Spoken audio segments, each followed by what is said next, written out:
This is a 2023 Panigale V4 SP2.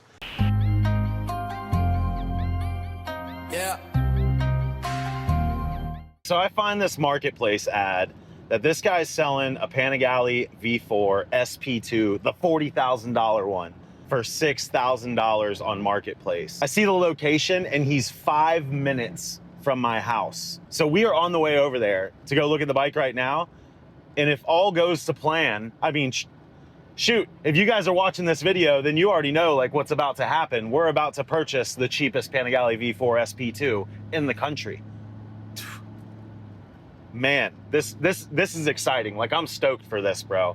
Like, I'm stoked for it. I mean, yes, it might be a good part out. It may be rebuildable. I don't know. I right now, my heart is in my stomach because I'm about to spend a big chunk of change and we don't know what kind of condition this bike is in.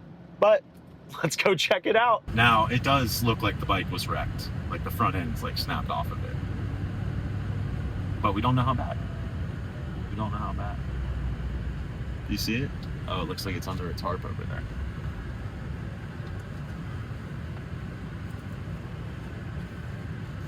All right, we're gonna make sure he's cool with filming, but yeah, we're here. We're doing this. Let's make this happen.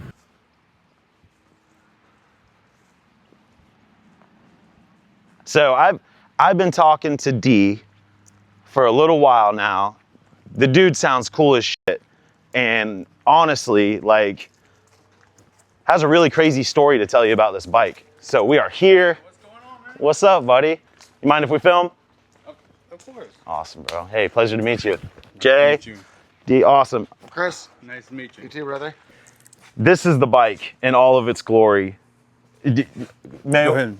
hell yeah, dude. I For got the you. reveal. This is a 2023 Panigale V4 SP2. Well, 3/4 of it. There might be some missing. Just a little bit. So as you can see, D has the ultra lightweight edition SP2 Panigale V4. Bro, like, What happened? what happened? Look at this. I've never seen this, dude. No way. Just a little accidental wheelie. Man. Tried to save it, and you know, I should have just. It's a $45,000 bike, so I didn't want to let it go. Bro, you were just lucky to be alive. I should have let it go, but I didn't. For real, dude. Like, holy crap, man. Yeah, ended up in between poles and trees, and luckily I still have my life. Oh, man. Did you lose your leg in the accident? I did lose my leg in the accident. Damn it, dude. Holy shit, bro. That had to be crazy. But I have the ultralight. That's awesome, you know bro. what I'm saying? Yeah. Yeah. Hey, shout out to the SP2 of the prosthetic world. That bitch And I is still badass. ride. That's awesome. No way you still ride? I still ride. I got Man. the ZX10. Let's turn the light on. Hell yeah, dude. I gotta say, bro, that's like ultra inspiring to like go through what you've gone through on that bike, but yet you still picking it up and you're Oh, yeah. riding again. Oh yeah. This thing's sick, dude. I mean, actually the week they took the wound vac off my right leg, I jumped on my 636 and I was. Dude, that's epic. Of course, I promised my daughters I wouldn't, Yeah. ride again. But it's my passion, so it's my therapy, it's passion. I love it. Hey, I mean, if that's anything to tell you guys, like, listen, you said it's too cold out, don't want to ride your bike. I don't ride with my prosthetic, but I just don't use my back brake. Right. So I'm looking to get a thumb brake, so I can start doing wheelies again. Well, hey, we know the But perfect, not crash this time. we know the perfect company, dude. Awesome. Dale, talking about you, Race Torques, thumb brake. Race Torques. I've heard of Race Torques. Yeah. Race Torques is the sponsor of the channel. That was man. actually the one I was looking at getting. That's awesome, dude. Yeah, man. Well, hey, I think we got a video coming up for that. That would be absolutely epic, Oh yeah, that'd dude. be sick, man. So you said like everything's pretty much here. I mean, you showed me pictures. You got the dash, the forks, the aluminum tank. We're gonna get it back to the shop, and I'll show you guys just everything of what we have. But it's really, take this lightly, but not that bad. I mean, if you're looking at it, it looks incredibly, but it's like it sits out here under a tarp. It actually hasn't gotten wet. When it was at the tow yard, I mean, it just got moisture on the dry clutch plates, so it's like that's normal what you were saying. And this was last year.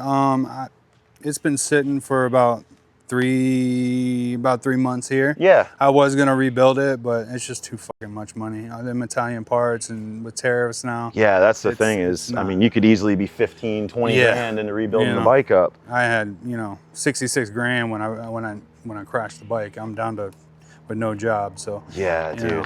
And honestly, like, I'm afraid to even ask these guys because if they're like, oh man, rebuild it, Oh yeah. my bank account just whoop, Oh gone. yeah. Oh yeah. So yeah, I bought it for bought it for 45. I think it's worth around 40, 35 now. How many miles But are on it? 700 when I bought, or 400 when I bought it, and there's 1400 on it. 1,400 1400 miles. XX So the damage basically was front end. was the whole front end. You Oh, can yeah. see like even right here is like where the steering lock is. Yeah. You know what I mean? Like the front of the fairing stay. And you can see like that broke off. How damaged that front wheel was. It just, Yeah, it was basically no inner.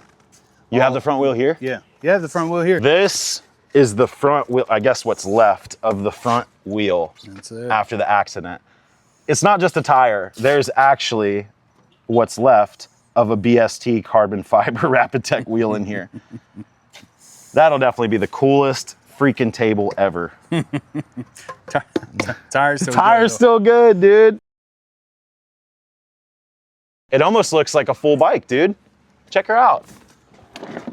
All right, that is everything. The cab's loaded, bed's loaded. Let's get it back to the shop Tear and it see up. what we got. We're gonna tear into it, and then you guys are gonna tell us what you want us to do with it. D, thank you so much, man. was The nice to meet you. hospitality's been great. Yes, sir. Yes, D's sir. actually super cool people, so you'll probably see him on the channel a lot more. He lives 5 minutes away. It was all meant to be. Exactly, all meant All to meant be. to be. We'll do some ZX10 stuff together. We'll definitely collab some more, but thank you, brother. Yes, sir. A pleasure.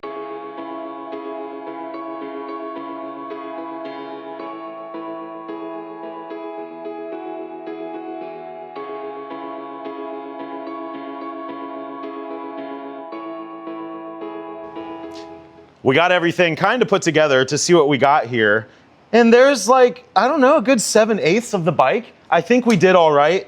So listen, I paid $5,500 for this bike. It has 1,400 miles on it. I do have the rear shock. D's good people. He's gonna be coming to hang out with us anyways and see where we go with this build. But what do you guys think? I mean, I know monetary value-wise, I know just the parts alone on this bike are probably worth 10 to 15K if we parted it out. The engine alone, 6K, 7K with the dry clutch, the rear wheel, 2 grand. Like, there's just a lot of really good usable parts on here worth a lot of money. But I don't want to do that. I don't want to part this out. I love D's story, and I would love to bring this heart back to life. So before you blow up the comment section and you go, hey man, let's rebuild this thing. There's a lot of good parts. This is a $45,000 motorcycle. So just to rebuild this thing, and I don't have the financials of Matt Armstrong, this thing would probably take 20 to 25 grand to rebuild. The frame is completely obliterated. The usable parts that are on it, let's be honest, if you're buying a $40,000 bike, you might not want a little scratch and dent special, so almost everything would have to be replaced on it. So then, what do? If we're not parting it out, and we're not gonna rebuild it, what could we possibly use the engine and the parts for? So this is my 1990 Mazda Miata. Now it doesn't look like your average Miata because I'm building an F1 kart.